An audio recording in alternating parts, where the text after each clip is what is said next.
में पहाड़ रो यारो भबरा देश परदेश रो यारो विदेशा चाहे मैं कहीं ले रू दिल कभी तेरा बटी मैं एक पहाड़ी छूं उगती कफून्योलिका कफल बुरास प्योलिका नगे भाबरा माया माया जन के माया नगे भाबरा वो उकाली बजो न है जो टूटी जानी घुना वो तिलका तेरी लंबी लटी तासरा का पुना अब रहटे की ताना घटकुलू बना। खट्टी मीठी छुई के अगले एपिसोड में हमारे साथ आज जुड़ चुके हैं टीम घुघती जागर की टीम। और आज टीम से हम करेंगे कुछ खट्टी मीठी बातें, इनसे कुछ चीज़ें हम शेयर करेंगे जो हमारे दर्शक देख रहे हैं टीम घुघती जागर को। तो सबसे पहले मैं इनका परिचय आपसे करा दूँ। दादा आपको?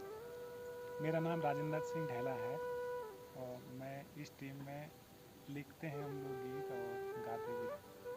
दादा आपको? मेरा नाम राजेंद्र प्रसाद है, तो मैं इस टीम में गीत गाता हूँ, बजाता भी हूँ। हाँ, मेरा नाम गिरीश शर्मा है और मैं टीम घुघती जागर का टेक्निकल आदमी हूँ। तो सभी लोगों का परिचय आपसे हो गया है। अब हम शुरुआत जो ये खट्टी मीठी छुई हैं इसकी शुरुआत करते हैं कि जो टीम घुघती जागर नाम ही हमारे गढ़वाल से जुड़ा हुआ, पहाड़ से जुड़ा हुआ, कुमाऊं से जुड़ा हुआ, मतलब पूरे उत्तराखंड से जुड़ा हुआ है। तो ये घुघती जागर की शुरुआत कब की गई? इसकी नींव तो 2017 में रखी हमने, फिर हमने 2018 से काम करना शुरू करा अपनी लोक संस्कृति के लिए टीम घुघती जागर। जी।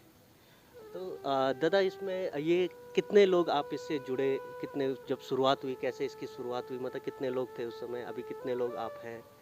हम लोग एक कंपनी में जॉब करते हैं, तो वहाँ पे हम लोग मिले आपस में, तो वहाँ अंदर भी हम लोग प्रोग्राम करते थे कंपनी के अंदर अपनी लोक संस्कृति के लिए। तो हम लोगों ने कहा कि यार बाहर भी हमें करना चाहिए।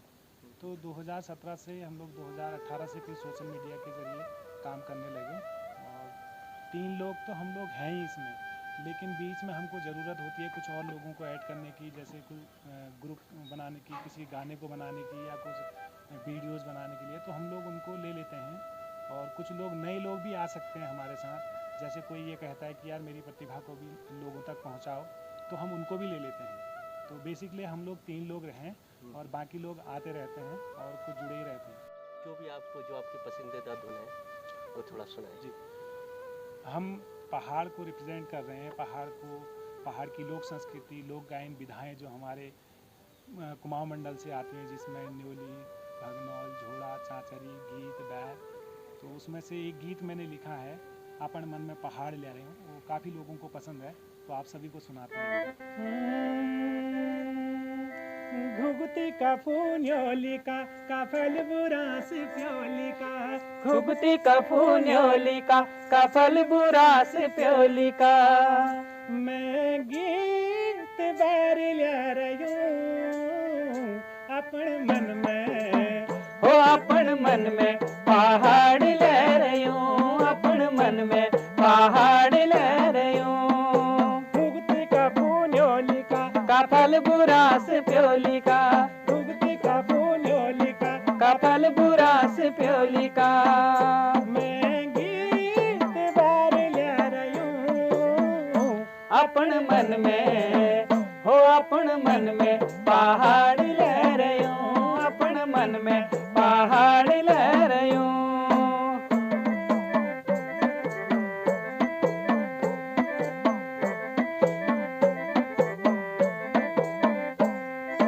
ऊंचा नीचा डनकना हरी हरी जंगल, ऊंचा नीचा डनकना हरी हरी जंगल, मंदिरों में म्याले लागू झंझर मंगल, मंदिरों में म्याल लागो चंजरे मंगल।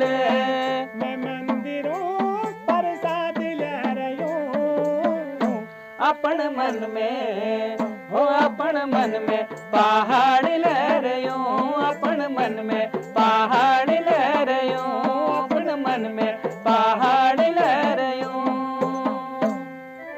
बहुत सुंदर, बहुत सुंदर। तो जो गीत हमने सुना उसमें पहाड़ की पूरी झलक हमें सुनाई दी, मतलब दिखाई दी। आपकी जो स्कूलिंग वगैरह शुरू हुई वो कहाँ, आपने बचपन जो कहाँ बीता आपका? मेरा जन्म ग्राम Dheli, post office Lamgara, block Lamgara, जिला अल्मोड़ा, उत्तराखंड में हुआ। और मैंने वहीं से लमगड़ा से ही इंटर तक की पढ़ाई की और उसके बाद फिर मैंने टेक्निकल ज्ञान लिया और मैं एक कंपनी में जॉब कर रहा हूँ उसके थ्रू, और मैंने प्राइवेट में फिर ग्रेजुएशन की। तो ये है मेरी कहानी। नैनीताल से मैंने ग्रेजुएशन की। फिर मतलब कि बचपन में आपके जहन में था कि मुझे गायकी के क्षेत्र में जाना है, अपनी संस्कृति को बचाने के लिए आगे बढ़ना है? क्योंकि बचपन में जब एक बालक जब स्कूलिंग आगे करता है तो उसके जहन में बहुत सारी चीज़ें होती हैं कि मुझे नौकरी करनी है या कोई पैसा पकड़ना है, व्यापार करना है। तो आपने कि एक जॉब के साथ साथ इस तरह का कोई जहन में था आपके? हाँ, देखो कुछ ना कुछ तो मन में रहता है ना कि कुछ करना है जीवन में करके। तो बहुत सारी चीज़ें रहती हैं, जैसे पहले तो हमारे पहाड़ों में पहले तो रोज़गार प्राप्त करना अपने लिए कि यार खाने के लिए कुछ तो हो, कहीं से तो आए। तो बचपन से ही मैं लिखता था पहले, और लिखने के दौरान ही हम लोग पहाड़ में है तो पहाड़ में तो हमारे तो कण कण में संगीत है, सब लोग यहाँ गायक हैं, सब लोग गाते हैं बजाते हैं, क्योंकि लोग उत्सव मनाते हैं ना, जैसे होली में हो गया या फिर बैसी में, जागर में या फिर रामलीला में हम लोग पूरा अपना जो अंदर का उल्लास है उसको दिखाते हैं लोगों को, या मतलब सब मिल बांट के गाते हैं ना। तो उस वक्त तो ऐसा नहीं था कि मैं गायक ही बनूंगा, या मैं अभी भी गायक नहीं हूँ। मैं बेसिकली मैं लिखता हूँ, और वो लिखने के दौरान जैसे जिस चीज़ को मैं लिखता हूँ तो फिर उसको लोगों तक पहुँचाता हूँ, तो उसको गाकर भी पहुँचाता हूँ। जैसे गीत लिखा तो उसको गाकर, कविता लिखी तो उसको बोलकर ऐसे पहुँचाता हूँ। तो लिखता था मैं बचपन से ही। मुझे लगा कि हिंदी में भी लिखता था पहले, लेकिन फिर मुझे लगा कि कुमाऊनी में ज़्यादा लिखना चाहिए, क्योंकि हमारी लोक भाषा है, हम लोक संस्कृति है, हमारी लोक धरोहर है। अगर हम उसको प्रचारित नहीं करेंगे या हम उसको बोलेंगे नहीं, आगे नहीं बढ़ाएंगे तो वो ख़त्म हो जाएगी। हिंदी के लिए तो बहुत सारे लोग लेखक हैं ना, बहुत सारे लोग हैं। लिख रहे हैं। हाँ, तो हिंदी तो बड़े क्षेत्र में है। तो ये तो बहुत अच्छी बात है कि आप अपनी जो हमारी भाषा है हम उसके लिए काम करें। लेकिन जब जॉब के साथ, आप जॉब भी साथ करते हैं, लेखन भी साथ में करते हैं, काफ़ी अच्छे आपने गीत लिखे हैं जी। तो कभी इस तरह का कोई क्लब्स हुआ है कि जॉब के साथ और इस तरह में कभी कोई दिक्कत हुई है? नहीं, हम लोगों का जो अभी हम लोग जो काम कर रहे हैं ये हमारा एक शौक है, इसको हम बोल सकते हैं शौक के तौर पे कर रहे हैं। और कोई भी काम जब शौक से किया जाता है ना तो मज़ा आता है अंदर से, जी। और हमको भी ये काम करने में मज़ा आता है अंदर से। हम ऐसे नहीं कि हमारा शाम को खाएंगे क्या, क्योंकि हम जॉब कर रहे हैं, जॉब के साथ इसको हमने केवल पार्ट टाइम में, मतलब अपने शौक को पूरा करने के लिए काम कर रहे हैं। अगर हम इसी को जॉब बनाते तो फिर हमें बाज़ार के हिसाब से लिखना पड़ता, बाज़ार के हिसाब से गाना पड़ता, और फिर हम अपना शौक पूरा नहीं करते बल्कि बाज़ार की डिमांड को पूरा करते। तो इसलिए हमें ऐसा लगता है कि सही है, और ज़्यादा भाग दौड़ भी हम लोग बहुत ज़्यादा नहीं कर रहे हैं, क्योंकि हमारे पास जॉब है और छुट्टी के दिन, और जितना हम कर सकते हैं जैसे छुट्टी के दिन या किसी दिन छुट्टी लेकर, तो अभी ये काम कर रहे हैं, तो ज़्यादा भाग दौड़ नहीं है, तो आराम से शांति से। दादा की जो बात से एक बहुत अच्छा मैसेज यहाँ पे निकला है कि जो आज की नई जनरेशन है वो अपने कल्चर, संस्कृति, रहन सहन, जितने भी हमारे पहाड़ के हैं, चाहे वो कुमाऊं मंडल है, गढ़वाल मंडल है, पूरे उत्तराखंड का, तो अपनी संस्कृति से हम जो भाग रहे हैं, लेकिन दादा लोगों ने जॉब के साथ साथ उसे अपने इंजॉय के लिए, उस संस्कृति को बचाने के लिए काफ़ी अच्छा काम कर रहे हैं। और मैं चाहता हूँ कि जो मेरे दर्शक हमें देख रहे हैं, इस तरह के सभी लोग आगे बढ़ें, पैसा ना बनाए तो भले कम से कम अपने शौक के लिए उसको आगे बढ़ाएं। तो दादा मैं आगे बढ़ूंगा दादा के पास। तो दादा आप थोड़ा अपने बारे में कुछ, की आपकी स्कूलिंग कहाँ से शुरू हुई, आपको म्यूजिशियन में है, तो आपको किस तरह से आप आगे, मतलब कि इसमें आगे बढ़े? बिल्कुल। तो मेरा तो गांव है सूनी, ओखलकांडा ब्लॉक में है, जिला नैनीताल, और देवीधुरा हमारा है, माँ बाराही धाम, वहाँ से हूँ मैं, उसके बगल से ही। तो बचपन से ही स्कूल में पढ़ते थे, तब से थोड़ा गाने का शौक़ था। तो स्टेज में कभी किसी की विदाई समारोह में या वैसे कोई फंक्शन हो गया तो स्कूल में गाते थे। फिर उसके बाद इंटर तक मेरी भी पढ़ाई गांव से ही हुई है। उसके बाद बीए किया, फिर उसके बाद टेक्निकल जॉब की। तो फिर जब हम साथ में मिले तो दादी का बहुत बड़ा सपोर्ट मिला, प्यार मिला। फिर दादी ने कुछ गाने लिख के दिए, फिर एक टीम बनाई हमने। उसके बाद दादी ने को सपोर्ट दिया, तो फिर चलते रहे धीरे धीरे। तो सही रहा। फिर मैं दादी बनाते थे, मैं गाता था और धुन बनाते थे, तो लिखते थे। तो मेरे को थोड़ा हारमोनियम बजाने का शौक़ था, तो हम लोगों ने मिलके फिर टीम के साथ काम किया। तो आज थोड़ा 2 आदमी जानते हैं। बहुत बढ़िया काम कर रहे हैं आप। हम सोशल मीडिया पे, क्योंकि आजकल सोशल मीडिया ही प्रचार का सबसे अच्छा माध्यम है, तो उसमें हम आपको देखते हैं। और ये मेरा सौभाग्य है कि आज मैं चिरवटिया पहुंचा हूं अपने गांव में, और आप मुझे एकदम से मिल गए। वो मेरी किस्मत थी अच्छी कि मैं आप लोगों से मिल गया यहाँ पे। अरे नहीं, हमारे लिए किस्मत हमारे है, आप हमसे मिले, बातचीत हो रही है। तो और क्या अपने माध्यम बोलते से हैं प्रचारित कर मेरे रहे हैं। लिए, क्योंकि मैं जैसे ही मैं जो हमारे भाई हैं अजय, तो जब मैं उनसे मिला तो उन्होंने कहा मैं वो भाई लोग, मैं वो आपकी टीम में भुगती टीम को मैं देखता हूँ, लेकिन मैं आज तक कभी मिला नहीं। और हो सकता है मिलने की कोशिश करता तो मुझे उसके लिए हल्द्वानी आना पड़ता। हाँ, बिल्कुल। तो हल्द्वानी यहाँ से तो बहुत दूर पड़ता है। मैं जब कॉलेज करता था वहाँ तो अल्मोड़ा में, तो तब मैं जाता था, तो काफ़ी लंबा रास्ता था। अब तो रोड भी सही हो गई है काफ़ी उधर। तो दादा, अगले दादा के पास पहुँचने से पहले एक धुन हम और सुनना चाहेंगे।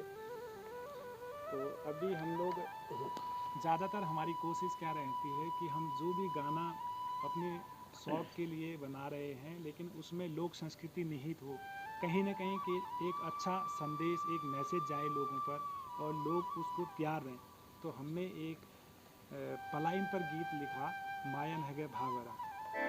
वो गाना बड़ा मार्मिक है उस तरीके से, लेकिन लोग जो साहित्यिक लोग हैं उनको भी पसंद है और बढ़िया ढंग से हमने लिखा उसको। फिर राजू भाई से मैंने गवाया, तो काफ़ी अच्छा चलता है सोशल मीडिया में, काफ़ी लोगों ने उसको पसंद किया, बहुत लोग अभी भी प्यार दे रहे हैं उसको। तो मैं राजू भाई से कहूँगा कि एक बार मायन है भावना आप सबके सामने। अरे माया माया जन के माया न गे भाबरा, माया माया जन के माया न गे भाबरा।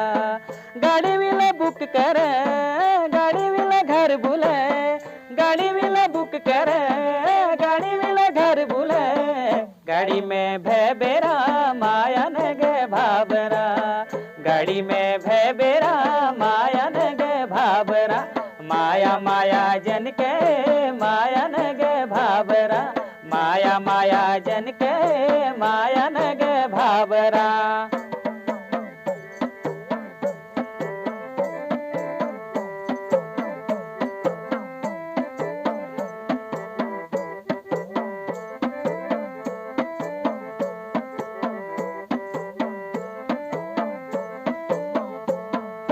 पानी को ताल बली, पानी को तालला, पानी को ताल बली, पानी को तालला।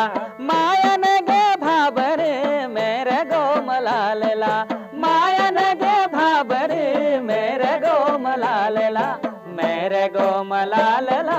माया न गे भाबरा, मेरे गो मलालला, माया न गे भाबरा। माया माया जन के माया न गे भाबरा, माया माया जन के माया न गे भाबरा, माया न गे भाबरा, माया न गे भाबरा। इधर हमारे क्षेत्र में गढ़वाली चलती है, आपके क्षेत्र में कुमाऊनी चलती है। थोड़ा कुछ लाने में तो कुछ पकड़ में आई है, कुछ पकड़ में नहीं आई, तो थोड़ा सा इस गाने को दर्शक के लिए, क्योंकि हमारे दर्शक कुमाऊनी भी हैं, गढ़वाली भी हैं, तो गढ़वालियों के लिए थोड़ा सा इसे थोड़ा हल्का सा डिस्क्राइब कर दें आप कि हाँ ये लाइनें थी क्या इसकी। तो दादा आप करना चाहें या आप करना चाहें? तो ये गाना क्या है ना, अभी जितने भी हम लोग पहाड़ में रह रहे हैं, पहाड़ वाला हर कोई हमारे साइड में वो चाहता है कि भाबर, भाबर का मतलब प्लेन्स में मेरा प्लॉट हो, मेरा घर हो और मेरे बच्चे वहाँ पढ़ें और हम लोग वहीं बस जाएं। अधिकतर लोग रह भी रहे हैं, क्योंकि पलायन हो रहा है लगातार, पहाड़ों हम लोग पहाड़ छोड़ रहे हैं और प्लेन्स में जा रहे हैं।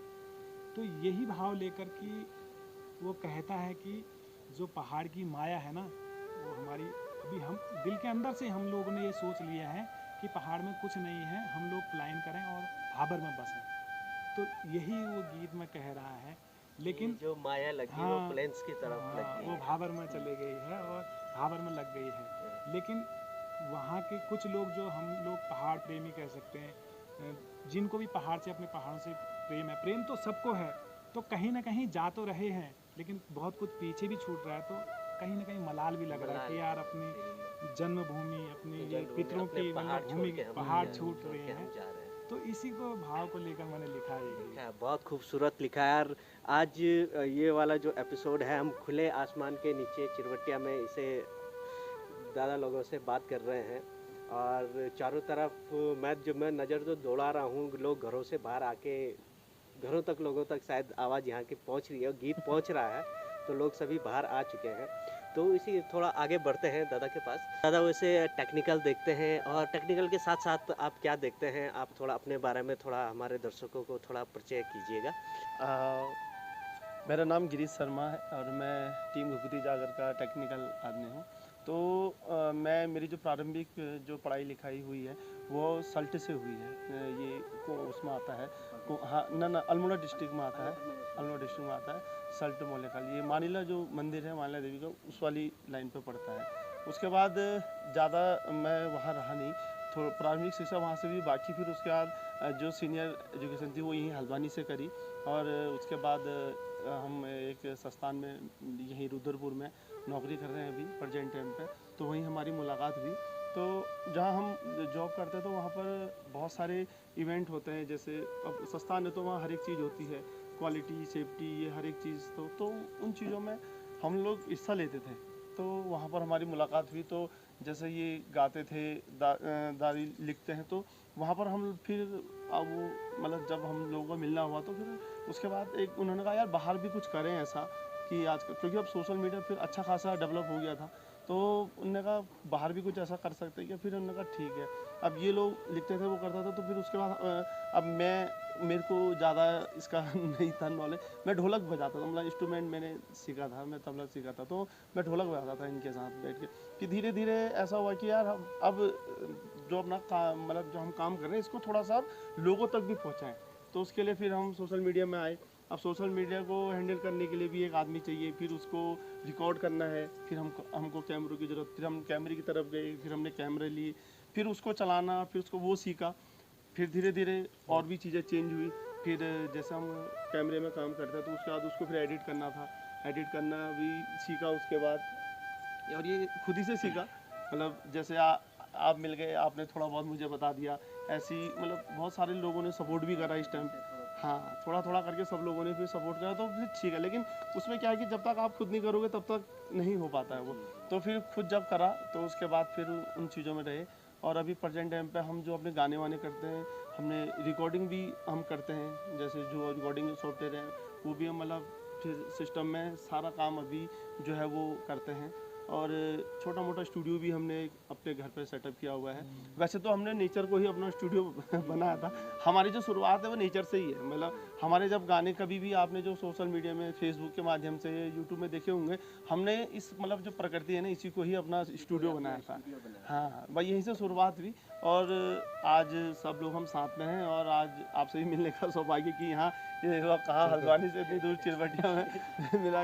अजय भाई के साथ हम आए थे, तो यही रहा सर। बाकी तो सब साथ में ही हैं तब से, और ऐसे ही काम चल रहा है। तो दादा, जब टीम की बात आती है तो टीम बहुत बनाते हैं, बहुत लोग टीम बनाते हैं, लेकिन एक मजबूत टीम और मजबूत टीम का खिलाड़ी मिलना सबसे मुश्किल काम होता है। तो आप लोग जब फर्स्ट टाइम मिले हो, जब आप किसी भी ऑर्गेनाइजेशन में जुड़े, तो अलग अलग मिले होंगे, पहले किसी को नहीं जानता था, तो आप का जुड़ने का क्या कोई ना कोई कहानी होती है कि जब एक टीम बनती है उससे पहले मिलने की एक कहानी होती है। तो आप लोग मिले कैसे तीनों लोग? बस ये है ना कि सही कह रहे हो आप, बहुत लोग टीम बनाते हैं, बहुत कुछ टाइम तक काम करते हैं और उसके बाद फिर टीम काम नहीं कर पाती, क्योंकि सब लोग अपने अपने विचार मतलब थोपने लगते हैं, या ये कहें कि मतलब दूसरे को ज़्यादा महत्व न देकर खुद को महत्व देते हैं। तो हमारे में ये है कि एक तो हम लोगों का थोड़ा विचार थोड़ा मिलते ही हैं हमारे, तभी तो हम लोग इतने लंबे समय से काम कर रहे हैं, और काफ़ी अपेक्षाएं भी हैं जनता को हमसे कि मतलब हम और लंबे समय तक बहुत अच्छा काम करेंगे करके। और बाकी रही बात काम करने की, तो सबका अलग अलग काम डिवाइड है। हालांकि हम 2 जने गाते हैं तो हमारा काम थोड़ा वो है फिर भी, लेकिन मैंने पहले ही कहा ना कि किसी भी चीज़ को करने के लिए शौक एक मतलब ना एक होता है कि कीड़ा होता है, मतलब मनुष्य के अंदर की इंटरेस्ट, वो कीड़ा जो है आपको जागृत करता है कि बार बार। नहीं तो अगर मैं नहीं दिखाता अपनी प्रतिभा को तो कोई मुझसे आके ये नहीं कहता कि यार तू गाना भी गाता है या गाने भी लिखता है करके ना। मतलब मेरे अंदर से तो आवाज़ आई, वो कहीं ना कहीं शुरुआत तो मैंने करी होगी, मैंने कहीं ना कहीं तो दिखाया होगा।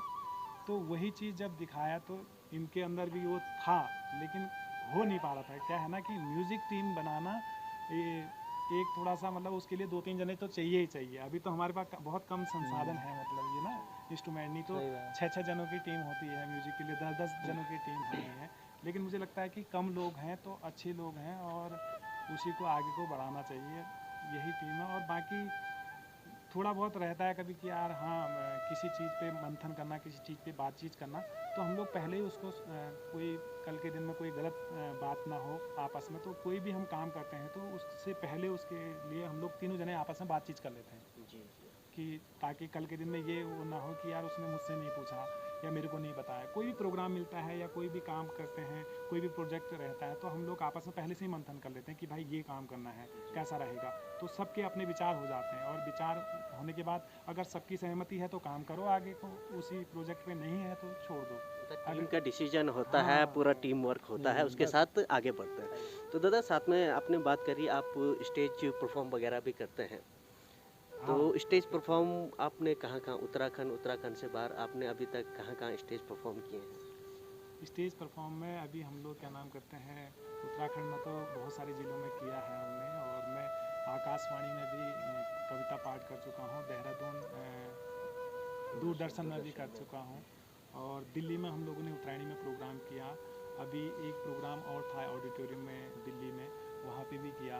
और उत्तराखंड में अल्मोड़ा, नैनीताल, इधर रुद्रपुर, हल्द्वानी, ये तो किया ही है। और धीरे धीरे और भी लोग बुला रहे हैं बहुत जगह, लेकिन कई बार हमको समय नहीं मिलता है तो हम लोग बहुत ज़्यादा नहीं कर पाते हैं। ठीक है, धीरे धीरे मतलब चल रहा है कि हाँ लोग बुलाते हैं तो हम लोग करते ही हैं। जी, आपने एक अलग जागर और पहाड़ से जुड़े हुए गीत, जैसे हमारे जो सिंगर हैं वो भी पहाड़ से जुड़े, लेकिन आजकल डीजे का एक प्रचलन है, तो इसको आप किस तरह से लेते हैं और आपकी उधर की तरफ का कभी रुचि रही उस तरफ?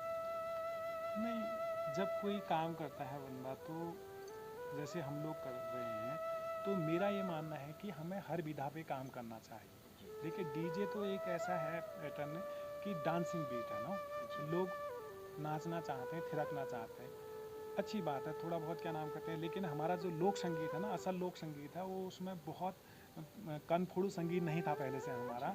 ऐसा म्यूजिक था कि हम ऐसे झूमते हुए उसको गाते भी थे और नाचते भी थे। कि जो हमारे पहाड़ का है वो हाँ, स्लो म्यूजिक हाँ। है। लेकिन अभी चल रहा है क्योंकि देश काल वातावरण के हिसाब से लोग बदलते हैं, लोगों का टेस्ट बदलता है।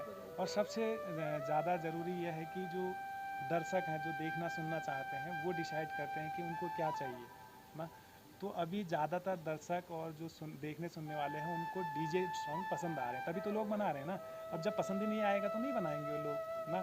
तो जो असल फोक संगीत है वो कहीं ना कहीं पीछे छूट रहा है, कहीं ना कहीं ना, क्योंकि भाग रही है जनरेशन, भाग रही है आगे को, दौड़ रही है, तो उनको डीजे डीजे डीजे वो तो दूसरा कल्चर भी हाँ, अडॉप्ट बहुत जल्दी करनी बहुत है। जल्दी कर रही है।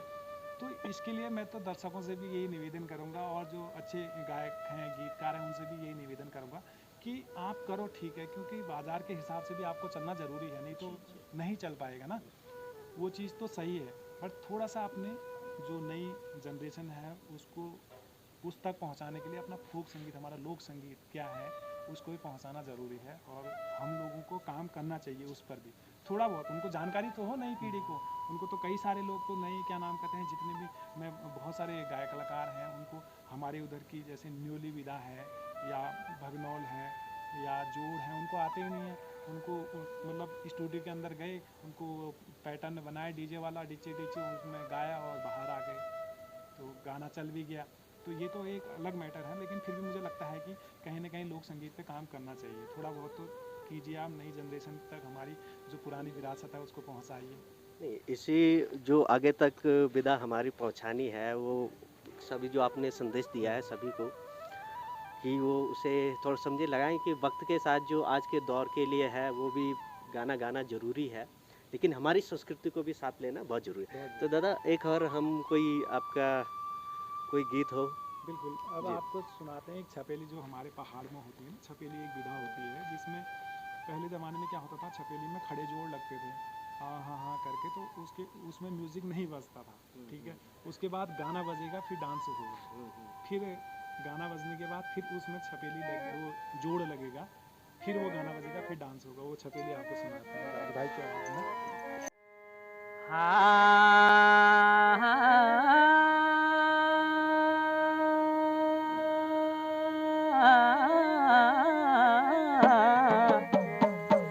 अब रहट की ताना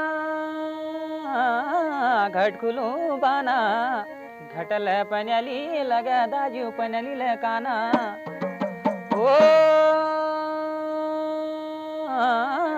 पनली लकाना हृदयपुर घट जो तो दाजू फतेहपुर बाना ओ निदर दिए कोटी तेरी न गुणन ज्ञाना न गुणन ज्ञाना हो तिलका तेरी लंबी लटी तासरा का पुना हो उकाली बजो न है जो टूटी जानी घुना हो तिलका तेरी लंबी लटी तासरा का पुना हो उकाली बजो न है जो टूटी जानी घुना।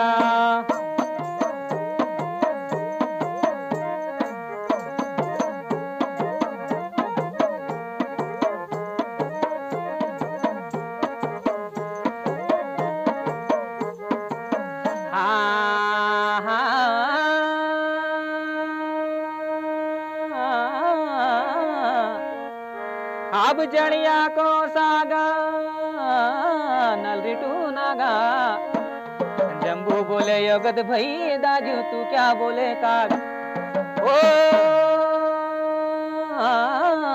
धन धना मेरा पहाड़ा लोगो धन तुमरो भागा अब त्यार संगा मलो चो दाजू झिटगड़ी जागा अरे हाय हिरदा गाय चलाल तुई चलाल हाय हिरदा बगसोर किलेना हाय हिरदा गाय चलाल तुई चलाल हाय हिरदा बगसोर किलेना किसनी लसका कमर चटका चना हाय के सू तू चबली बाना किसनी लसका कमर चटका चना हाय के सू तू चबली बाना हाय के सू तू चबली बाना हाय के सू तू चबली बाना।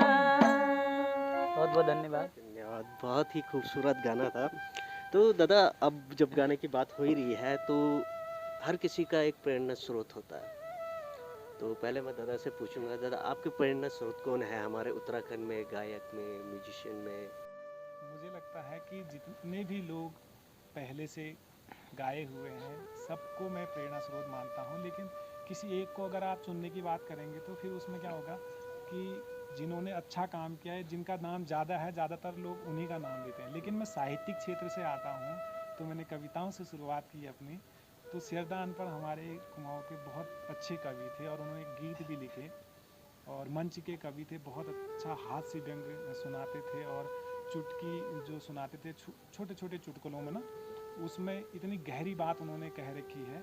तो कहीं ना कहीं उनका मैं रेडियो में सुनता था, पहले रेडियो का ज़माना हुआ करता था, तो मैं मानता हूँ कि वो मेरे कहीं ना कहीं मैं मानता हूँ कि वहीं से मैंने शुरुआत की।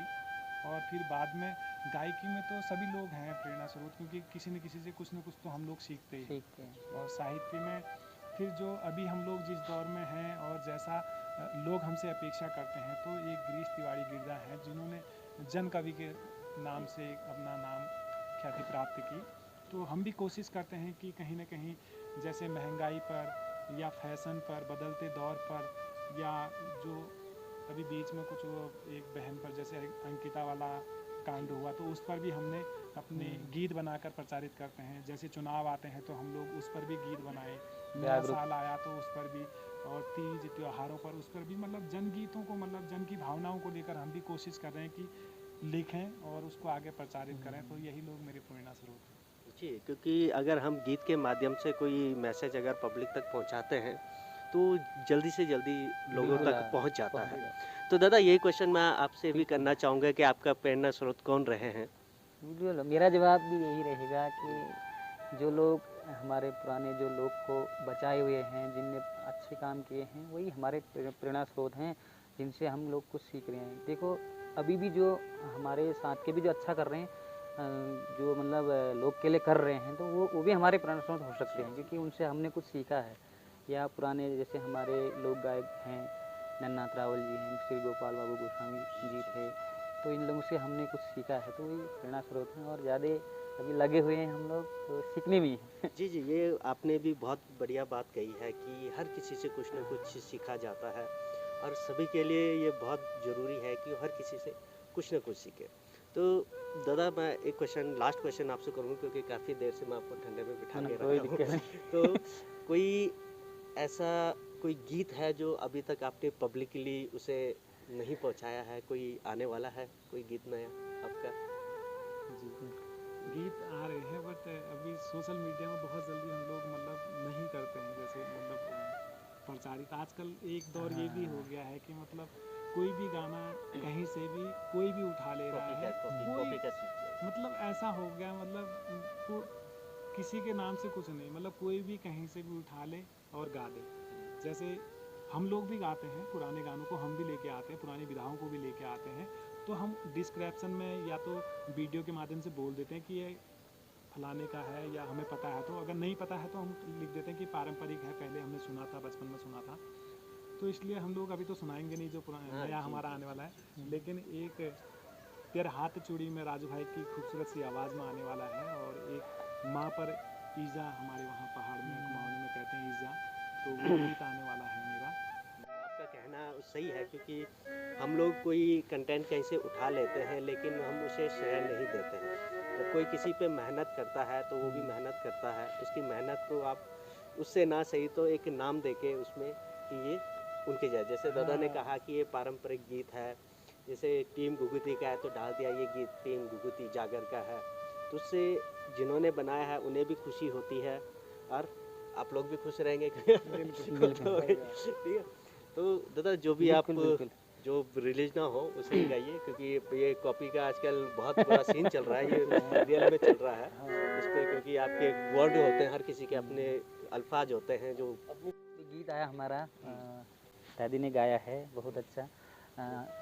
मतलब चाहे मैं कहीं भी रहूं तो मेरे दिल में पहाड़ बसता है, तो 2 लाइन फिर एंड करना साथ में, है ना?